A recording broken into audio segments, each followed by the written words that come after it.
Hello and welcome to my knowledge wiki. In this video, you will know about the great inventions that changed human life and move further in new world. Human inventions and technology have shaped civilization and transformed life on earth. Most of the major inventions don't just have one inventor. They have been developed separately by many people, or we can say that many people have had a hand in their evolution from basic concepts to useful inventions. I will cover top 15 most great inventions in two parts. First part will be 7 inventions and remaining will be in part 2. There are a lot of inventions in the entire world, but for me, 7 great inventions are wheel, compass, calendar, clock, steam engine, electric battery, and dynamite. Now stay tuned and keep watching this video for more details about the invention's history and interesting facts.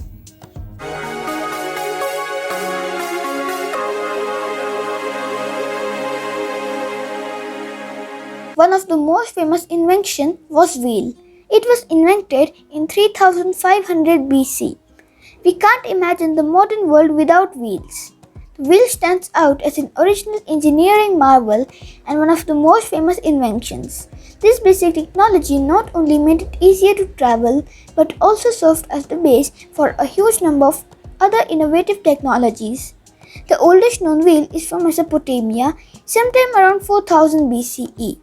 By that time, humans were already casting metal alloys, constructing canals and sailboats, and even designing complex musical instruments such as harps. In fact, the main invention was not the wheel itself, which was likely invented the first time someone saw a rock rolling along, but the combination of a wheel and a fixed axle, which allows the wheel to be connected to a stable platform. Without the fixed axle, the wheel has only very limited utility. The wheel is not like the telephone or the light bulb, a breakthrough invention that can be credited to a single inventor. There is archaeological evidence of wheels dating back to at least 5500 years ago, but no one knows exactly who invented them. Wheeled vehicles appeared later in various areas across the Middle East and Eastern Europe. The invention of the wheelbarrow, a one-wheeled cart that used to transport goods and raw materials, is usually credited to the ancient Greeks. However, earlier evidence of wheeled carts has been found in Europe and China. Second most famous invention was the compass, which was invented in 200 BC. A compass is a device that shows the cardinal directions used for navigation and geographic orientation. The compass has helped humans to explore and navigate around the world. In today's world of satellites and GPS, it may seem irrelevant, but it was an important invention in its day. The New World, though discovered accidentally by Christopher Columbus in 1492, was actually made possible only by the invention of a compass, which in turn led to the field of navigation. The compass was first designed by the Han dynasty of China in the 2nd century for religious purposes. These religious purposes over time changed and led to new discoveries, trekking, and events such as colonization. Some were made of lodestone, which is naturally occurring form of the mineral magnetite. There is also evidence that other civilizations may have used lodestones for navigation or for spiritual purposes. At some point, possibly around 1050 CE, people began suspending the lodestones to allow them to move freely and using them for navigation. Next is calendar. A calendar is a system of organizing days. This is done by giving names to periods of time, typically days, weeks, months, and years. The notion of a calendar in the sense of keeping track of how many days have passed is likely quite old, at least as old as writing itself. The first calendars was based on the phases of the moon, as this would have been easier to track. The lunisolar calendar, in which months are based on the lunar cycle but years are solar, bringing the seasons into line so that, for example, the grain was harvested in the same lunar month each year, was used in the early civilization in the Middle East and in Greece. The formula may have been invented in the Mesopotamia in the 3rd millennium BCE. Many civilizations continued to use a lunar calendar which had fewer days than the solar year in order to keep the months from moving around too much. An extra day would often be added every other year. The ancient Romans used a system similar to this, but by around 46 BC, the system had broken down so that civic events and religious holidays were occurring during the wrong season. Julius Caesar thus introduced a new system which set the length of the months and the year to align with the solar year. This was the Julian calendar. This worked well but was still off by enough so that it gained a day every 128 years. To fix the error, the Gregorian calendar, which most of the world uses today, was introduced by Pope Gregory XIII in 1582. You can see here there is a gap of 11 days in first calendar. The story behind this is 4 Catholic countries, Spain, Portugal, the Polish-Lithuanian Commonwealth, and most of the Italy implemented the new calendar on the day specified by the bull, with Julian Thursday, October 4, 1582, being followed by Gregorian Friday, October 15, 1582. The Spanish and the Portuguese colonies adopted the calendar later because of the slowness of communication. Other Catholic countries soon followed. France adopted the new calendar with Sunday, December 9, 1582 being followed by Monday, December 20, 1582. Britain and the British Empire adopted the Gregorian calendar in 1752, by which time it was necessary to correct by 11 days. Next is clock, invented in 725 AD. You can just imagine modern civilization without having a sense of time. A clock or a timepiece is a device used to measure and indicate time. The clock is one of the oldest human inventions, meeting the need to measure intervals of time shorter than the natural units: the day, the lunar month, year, and the galactic year. Humans have used devices to measure time for thousands of years. The current system of time measurement, based on 60 seconds to the minute and 60 minutes to the hour, was created by the Sumerians around 2000 BC.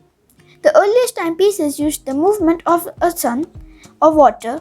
Other early clocks include the candle clock, the time stick, and the hourglass. The earliest known mechanical clock used a water-powered escapement mechanism to transfer rotational energy into intermittent motion and was developed in Greece around the 3rd century BC. In the 10th century AD, Chinese engineers invented clocks which used mercury-powered escapement mechanisms, and Arabic engineers invented water clocks that were driven by gears and weights in the 11th century.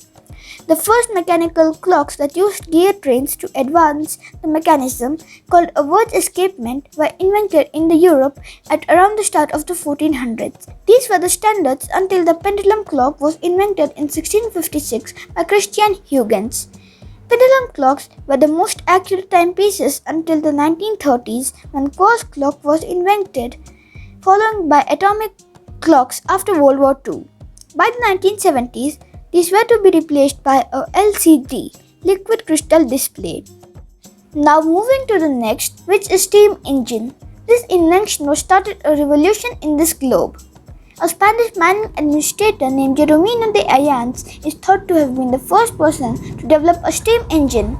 He patented a device that used steam power to propel water from mines. It is Englishman Thomas Savery, an engineer and inventor who is usually credited with developing the first practical steam engine in 1698. His device used a steam pressure to draw water from flooded mines. In developing his engine, Savery had used principles set forth by Dennis Papin, a Brent-born British physicist who invented the pressure cooker. Thomas Newcomen was born in February 1664 and died in 5th August 1729, was an English inventor who created the atmospheric engine, the first practical fuel-burning engine in 1712. And then James Watt, who was born in January 1736 and lived till 25th August 1819, was a Scottish inventor, mechanical engineer, and chemist who improved and added a separate condenser to Newcomen's engine, which allowed the steam cylinder to be maintained at a constant temperature on Thomas Newcomen's 1712 Newcomen steam engine with his Watt steam engine in 1776. Which was fundamental to the changes brought by the Industrial Revolution in both his native Great Britain and the rest of the world. Another one is electric battery. This is Volta's remarkable feat.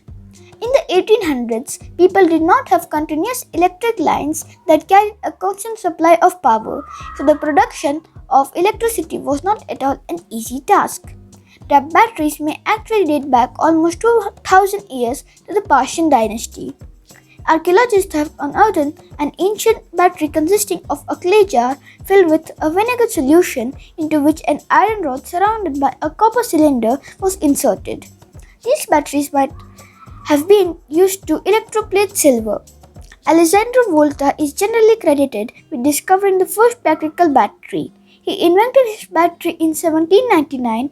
It consisted of discs of two different metals, such as copper and zinc, separated by cardboard soaked in brine. William Cruikshank invented the turf battery in 1802, an improvement on Volta's voltaic pile. Batteries had a breakthrough in 1859 with the invention of the first rechargeable battery based on lead acid by the French physician Gaston Plante. The nickel-cadmium battery was introduced in 1899 by Waldemar Jungner. I would like to show this unique Italian lira note which has Volta's photo on it and his battery on the 10,000 lira note.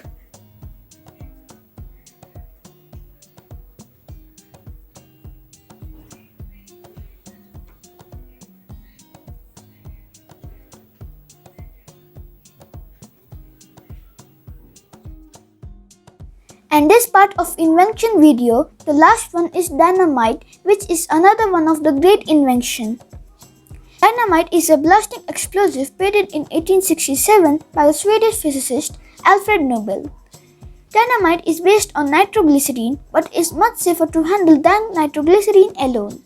By mixing the nitroglycerine with kieselguhr, a porous siliceous earth in proportions that left an essential dry and granule material, Nobel produced a solid that was resistant to shock but readily denotable by heat or persecution. Later, wood pulp was substituted as the absorbent and sodium nitrate was added as an exciting agent to increase the strength of the explosive. Do you know the Nobel Peace Prize award name has been taken from Alfred Nobel? According to his will and testament read in Stockholm on 30 December 1896, a foundation established by Alfred Nobel would reward those who serve humanity. The Nobel Peace Prize was funded by Alfred Nobel's personal fortune. Alfred Nobel's will stated that 94% of his total assets should be used to establish the Nobel Prizes. Hope you like this video. Please encourage me by providing your valuable comments and feedback in this video and keep watching my interesting and knowledgeable channel. I will create part 2 to continue to watch the remaining great inventions shortly. Thank you and goodbye. Dhanyavad.